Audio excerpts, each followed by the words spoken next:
मेरे कहने से बस इतना सा कर ले कि भगवान की पूजा किया कर, भगवान श्री कृष्ण की पूजा किया कर। तो इसने कहा कि उससे क्या हो जाएगा?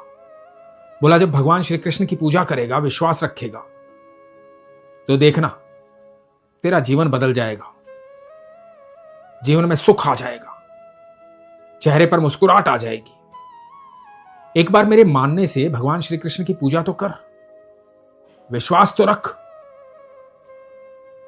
तो इस व्यक्ति ने सोचा कि ठीक है, दोस्त की बात मान लेते हैं। बाजार से जाकर के भगवान श्री कृष्ण की एक मूर्ति लेकर आया, घर में मंदिर बनाया, मंदिर में मूर्ति रखी। अब सुबह शाम नियमित रूप से पूजा करने लगा।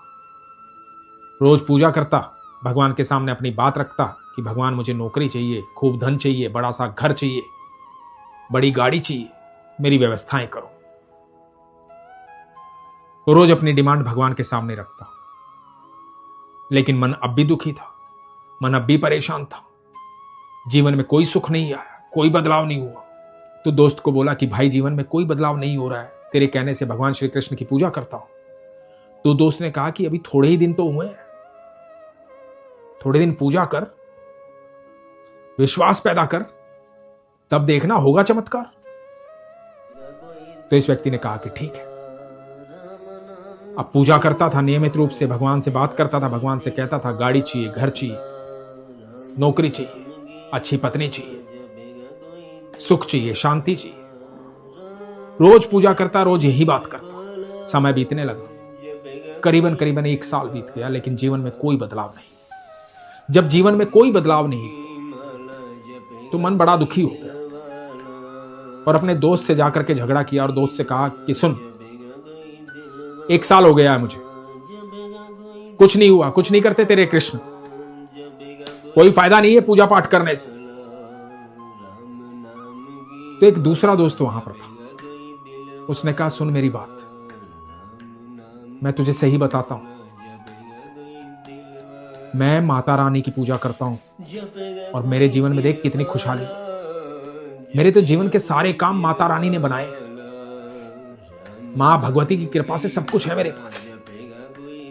तो देख क्या नहीं है मेरे पास, अच्छा घर है, अच्छी गाड़ी है, अभी मेरा विवाह हुआ है, सुंदर पत्नी आई है, बहुत प्रेम है हममें, मैं खुश हूं। मैं भी बहुत दुखी रहता था, लेकिन किसी ने मुझे बताया मां भगवती की पूजा कर, मैंने पूजा करनी शुरू की और जीवन बदल गया।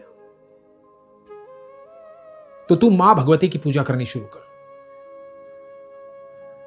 इसने कहा कि मुझे किसी की पूजा नहीं करनी। मायूस होकर के वहां से चला आया। रात्रि में बैठ करके सोच रहा था, दिमाग में बात आ रही थी कि बात तो सच कह रहा है, मां भगवती की पूजा की और जीवन बदल गया, ये तो साक्षात प्रमाण है।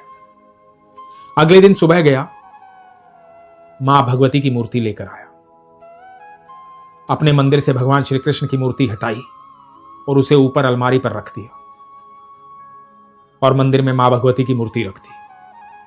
मां भगवती की पूजा करने लगा। मां भगवती को जोत लगाता, अगरबत्ती लगाता, पूजा करता, आरती करता और वही अपनी बात रखता कि बड़ा घर चाहिए, गाड़ी चाहिए, अच्छी पत्नी चाहिए, धन चाहिए, सुख चाहिए, सुविधाएं चाहिए। अब धीरे धीरे समय बीतने लगा। मन में यह भाव भी आया था कि अब तो थोड़े ही दिन हुए, जरूर जीवन में चमत्कार होगा। एक दिन पूजा कर रहा था मां भगवती की और देख रहा था कि अगरबत्ती का धुआं जो है उड़ करके अलमारी की तरफ जा रहा है।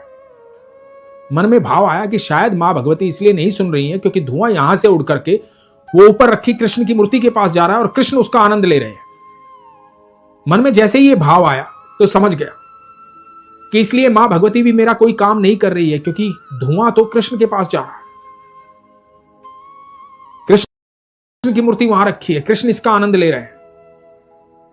वहां से उठा और कृष्ण की मूर्ति को वहां से उठाने लगा और कहने लगा कि तुम इसका आनंद ले रहे हो ना, तुम्हें यहां नहीं बैठने दूंगा।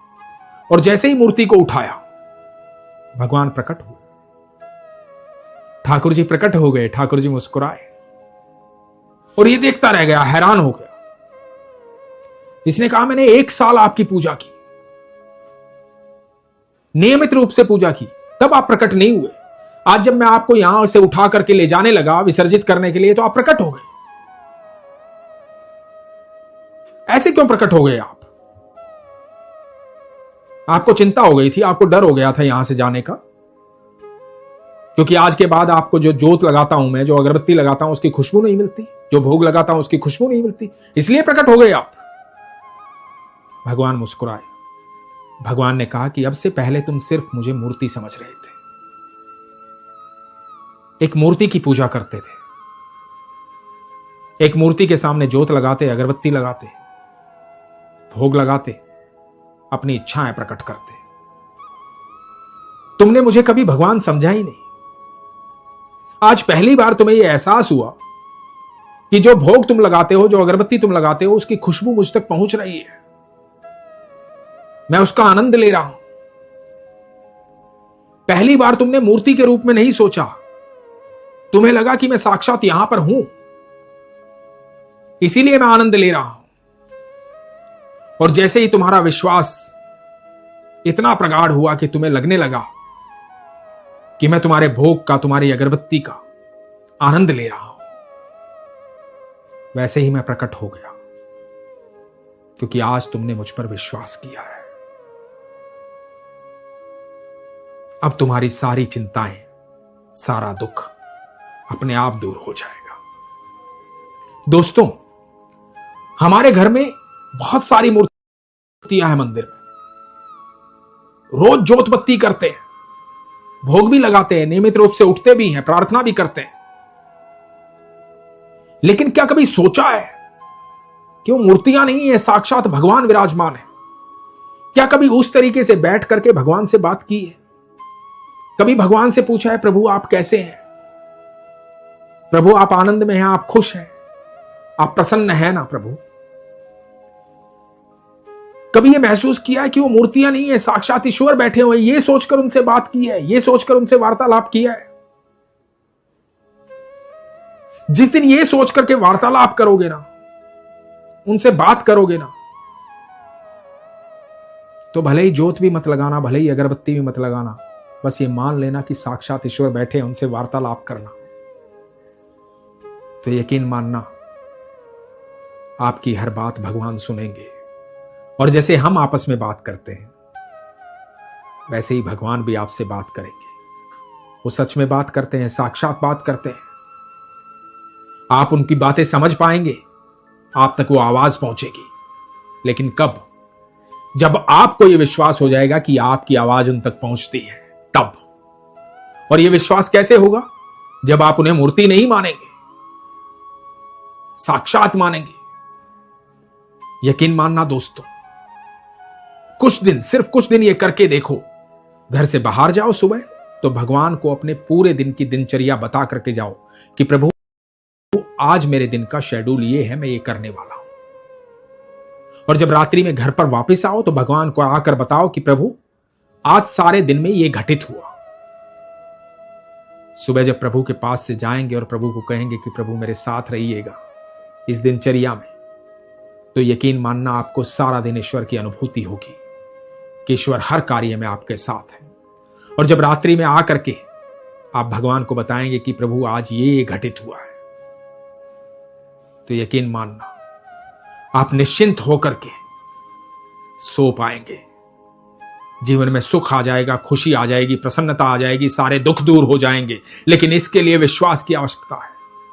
इसीलिए हमेशा कहता हूं, अपने विश्वास को मजबूत रखो, अपना ख्याल रखो। हरे कृष्ण।